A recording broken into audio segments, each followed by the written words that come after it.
Well, good afternoon, everyone. We are only 9 minutes late because people were waiting on people. It turned out that I was one of the people that people were waiting on, and I had no idea. My name is Alan Shihadeh. I'm the Dean of Engineering and Architecture at AUB. Today I'm the Dean of Architecture and Engineering. I'll reverse the order. It is truly a pleasure to welcome you all to AUB and to the Maroun Semaan Faculty of Engineering and Architecture. How many of you are from outside of Lebanon? Just out of curiosity. Wow, good number. Well, welcome to Lebanon and welcome to Beirut in that case as well. I hope you have a great time. I told Enrique we tried to arrange better weather for you. Hopefully tomorrow our prayers will be answered.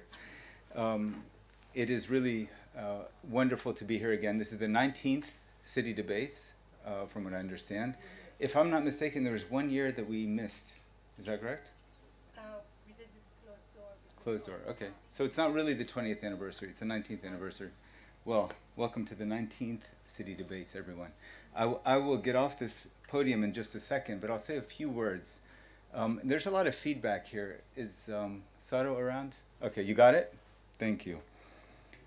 This faculty was started in 1951. In 1949, so the Faculty of it was called the Faculty of Engineering at the time. We had four majors. We had architecture, since we're starting with architecture, but it was architectural engineering, not architecture. We had mechanical engineering, electrical engineering, and civil engineering. So those were considered the big four. And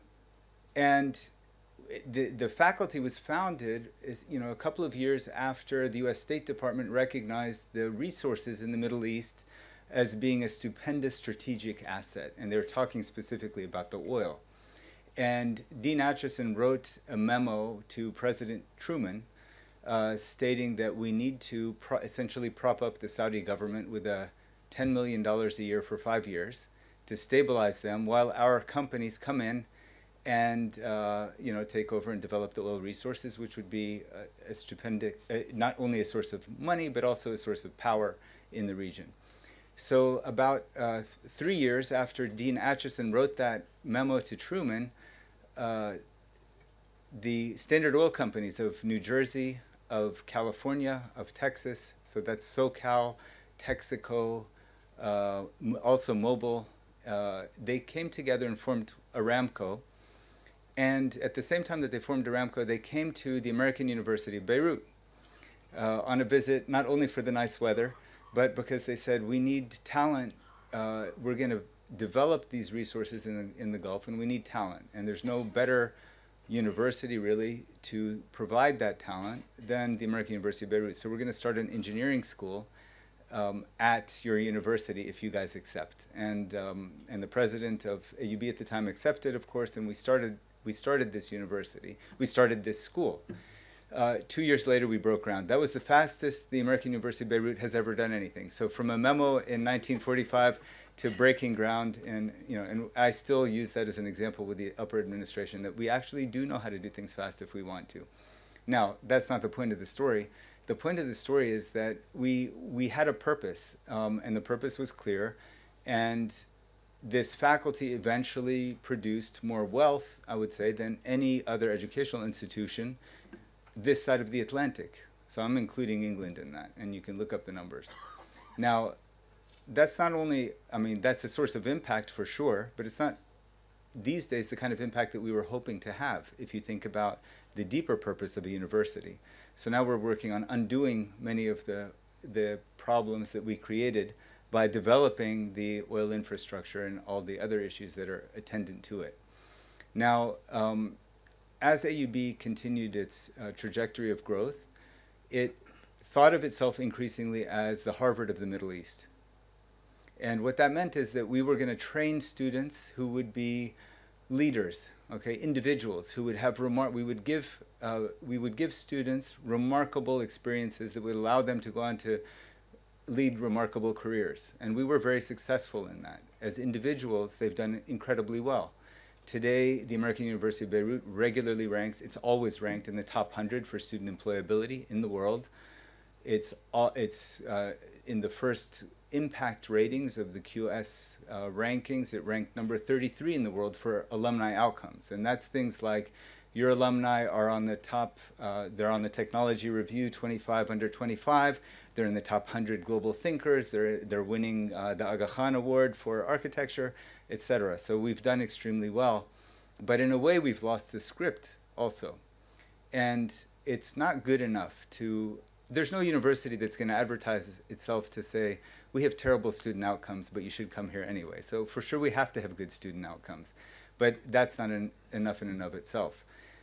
Early in my deanship, I went on a tour to introduce AUB to many other universities, including in North America. I went to China as well. And in North America, I took a stop at a small university named Johns Hopkins University. How many of you have heard of Johns Hopkins University? Small university. Johns Hopkins is the first PhD granting institution in the United States. It has an annual federal budget that's bigger than any other university in the United States. It's $3.2 billion of annual research funds. And does anyone know what city Johns Hopkins is located in? Baltimore.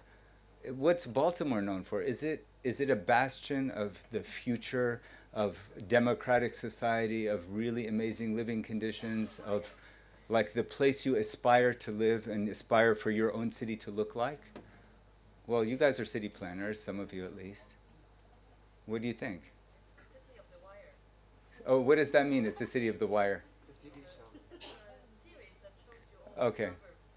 So I went across the street. I had visited the president, who, by the way, was holed up in his office because there was a student sit-in in the building. He wasn't so happy about that, but he's actually a very nice guy. I went across the street and I found, windows are broken and there's people shooting up drugs on the sidewalk and the sidewalks are cracked and there's nothing green. And it was really a very depressing state. And you would think with $3.2 billion of research funds, the oldest PhD granting institution in the world would have around it a community that's a model community. It's a model of the way we would want the future. And that marked me a lot. I came back to AUB and I felt that, yeah, well, we could become just like that, and we are in a way just like that. What is our relationship to our neighborhood? What is our relationship to the society? Are we only about providing individuals an opportunity to have a great career, or are we also about societal scale transformations? All of our metrics look good for ourselves. We have great publications, great citations. We attract faculty from the top universities. We have the best students in Lebanon. And yet, what are we doing at a societal scale?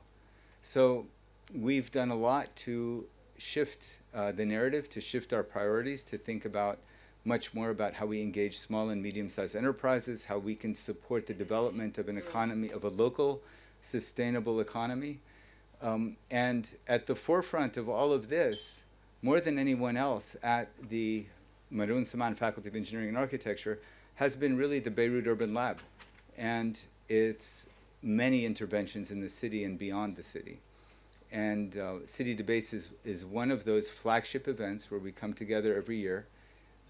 We look at critical questions facing cities, facing societies, and it's an opportunity to bring the best thinkers in the world to think with us about those questions. So I am truly delighted to be here with you. I will learn with you over the next couple of days, and I would like to invite Mona Fawaz, who organized with her students the conference, and she will say much more, her students and colleagues.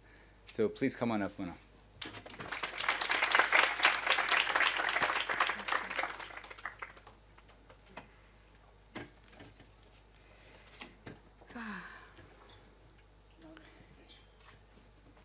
Can someone help me? All right. Good evening, everyone. And on behalf of my colleagues in the Masters of Urban Planning and Policy, the Masters in Urban Design, in the Department of Architecture and Design, but also the Beirut Urban Lab in MSFEA, and our wonderful partners, the Lincoln Institute of Land Policy. It gives me enormous pleasure to welcome everyone for City Debates 2023. Yes, it is our 19th edition, and we're very proud about it. what started like a small discussion between a number of colleagues about what should we do 10 years after the post-Civil War has turned into a yearly conference that brings together every year many scholars, students, colleagues, and engages in contemporary important questions. It's a wonderful trajectory, one that involves our students, but also our alumni. And I know many of you are watching this streaming now. And so I want to welcome you and thank you for having been part of City Debates for so many years. And also colleagues, some of whom have co-organized this conference. Nada is here in the room and was one of the co-organizers. Many others have been part of this. So I want to really start by thanking you all for being part of it. I also want to note that this is the first City Debates we do without some of our dear colleagues who we lost this year. Professor Robert Saliba, who was an integral part of City Debates for all the years since its first edition, is no longer with us. And we remember him tonight, as we do with Habib Dibis, who is a friend of the department and a regular professor, and who would have always been here in the first row attending the opening. So I want to recognize and remember that. We also meet at a really difficult time for Lebanon, a country that in 3 years, for those of you who are not living this, has fallen from a middle-income country into one of the poorest, with over 80% of society having fallen below the poverty line in World Bank numbers, and we are told they are conservative. A country where currency devaluation, as you will experience if you haven't yet, is changing by the day. We crossed our 100,000 line yesterday, and it's ongoing.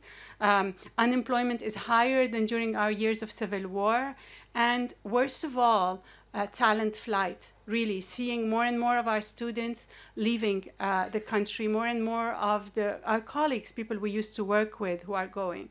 So it is a full-fledged crisis, and it is impossible not to ask oneself when this is happening, how and why are we organizing even an academic or a professional conference, and why are you thinking about policy change in a time like that? So I want to convince you that there is a lot of sense in actually engaging this debate and in engaging it now. I want to point out the fact that first and foremost, crisis is no longer almost anywhere a short moment. Crisis is something that's unfolding, that we're living, that is overlapping, and that doesn't wait for one to be over for the other to start. We may be experts here in Lebanon in how it happens, but I think everyone is seeing the overlapping of the unfolding financial scare in the United States, with climate change, of course, which is increasingly being felt around the world, with the rise of authoritarian regimes, all of which constitutes for everyone else, and potentially more for us, a serious moment that we cannot just wait for to be over, but that we should instead engage. And I don't think there's a better place to start than in some of the questions that many of the colleagues who are here with us and who will be part of the conference have been raising. Questions like whether the rises and falls of a real estate cycle are just cycles of the weather, or they're actually produced by poor public policy. Questions that ask whether it's even good that land prices go up, and should we desire for them to go up as everyone thinks, or should we be reconsidering how we approach them? Questions about what it means when a quarter of a city's apartment, as is the case in Beirut, are empty, and then when you walk around the street, you see people walking and sleeping on the sidewalk. These are some of many questions about what would be the role of public institutions if they have no more money and they're fully bankrupt, or even what would be the role of a new custodian for a process of planning if public agencies or the imaginary of the state doesn't hold anymore. These are some of the questions that are raised by participants in the conference, and it's, I think, a great place to start from, to first ask the right questions and then possibly imagine otherwise, have theories of change. And we're emboldened very much by our experience last year working with the Lincoln Institute of Land Policy in imagining that it's possible to think otherwise. So last year, over a few months, we organized a series of debates that we called the Beirut Land Dialogue. This was organized jointly by the Beirut Urban Lab and the Lincoln Institute of Land Policy. I should tell you, when you see around the table in Beirut, public sector actors, activists, real estate developers, researchers, some of you recognize yourselves in this picture. You know the Lincoln Institute had a very strong hand here. We said debate, Enrique said dialogue. We said we're going to create a process of change. Enrique said we're going to create a vocabulary to learn to talk to each other. And through these months, we have learned so much because we managed to bring together around the table activists, researchers, lawyers, but also in a city where no one wanted to talk to a public sector actor, public actors, developers who we hate so much because they've built all these empty buildings, realtors, lawyers, and that really allowed us to begin to create, yes, a shared vocabulary. We did not agree, for example, and you can see we were partially online, it was still COVID, partially in person. Some of us were still afraid, including me, and wearing masks, others not. But that's how it was.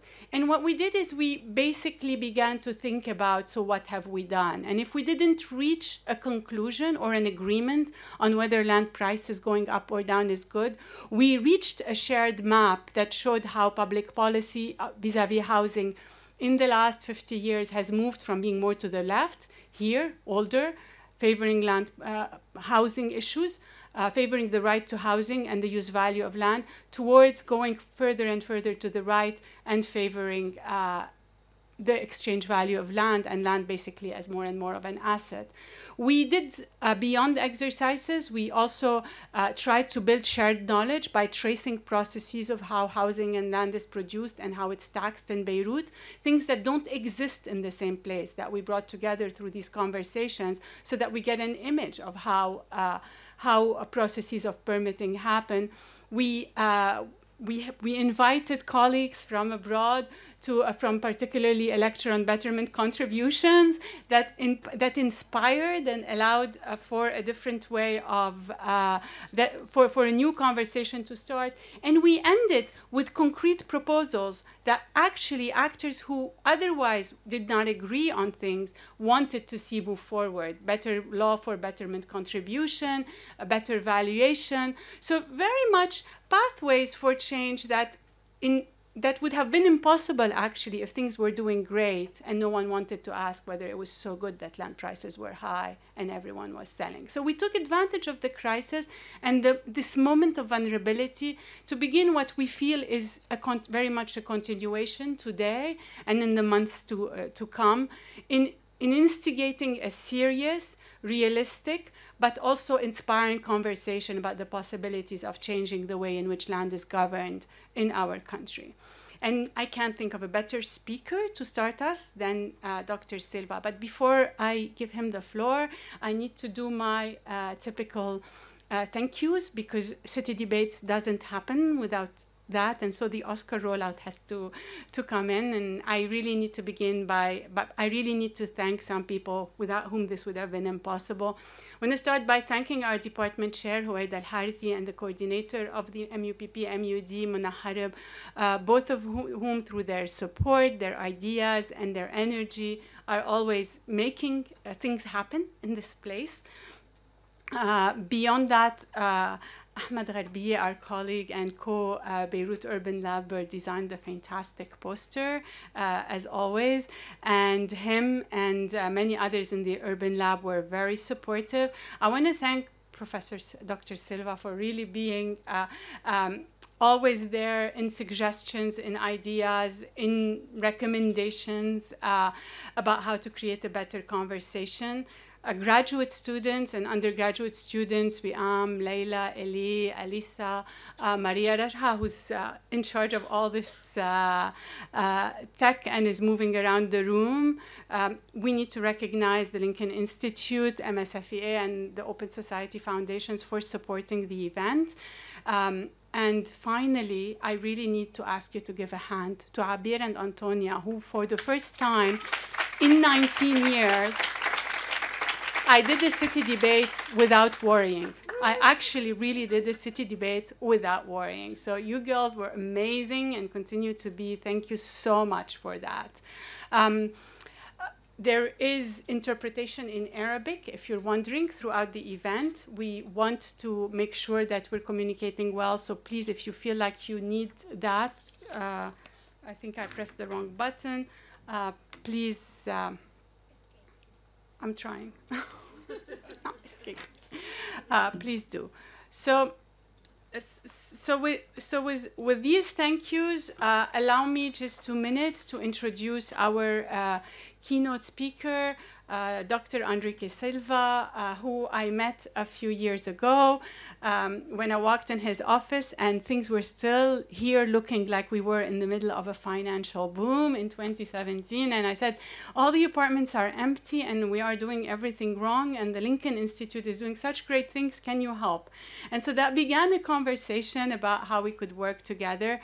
It took a few years and the time for a devaluation and a small grant from the UNDP to be able to finally see this starting, but it's been incredibly fruitful. So thank you. Today, he's the Vice President of Programs at the Lincoln Institute of Land Policy, where he leads the development of the Institute's overall strategic programs, overseeing and coordinating work plans and strategies from across the Institute's pathways to impact goal areas and global areas of work. As Vice President, Silva leads the Institute's annual planning and budgeting process in coordination with the President and CEO and the Vice President. He's also responsible for identifying new initiatives. I am not going to read the rest. It's available on our website, but I'm really going to encourage you to also read everything else he does and to check the webpage of the Lincoln Institute. If you're interested in land policy, they have great initiatives. For discussant, we couldn't dream of a better person than Raghda Jaber, who is a practicing urban planner. I think many of you have seen her. She's taught in the department many times. She's been involved closely in trying to influence how land is governed here in Lebanon after the civil war. And since then, she's worked as an independent consultant in Lebanon on several UNDP and other projects. She's also worked in the region, most notably recently for 4 years in Oman, where she was senior policy advisor at the Supreme Council for Planning. Her bio is also available on the website and in the flyers that were organized. So I don't want to take the time reading that. I think we should give them the floor. Thank you so much for being here, and we're so excited to hear you. The floor is yours.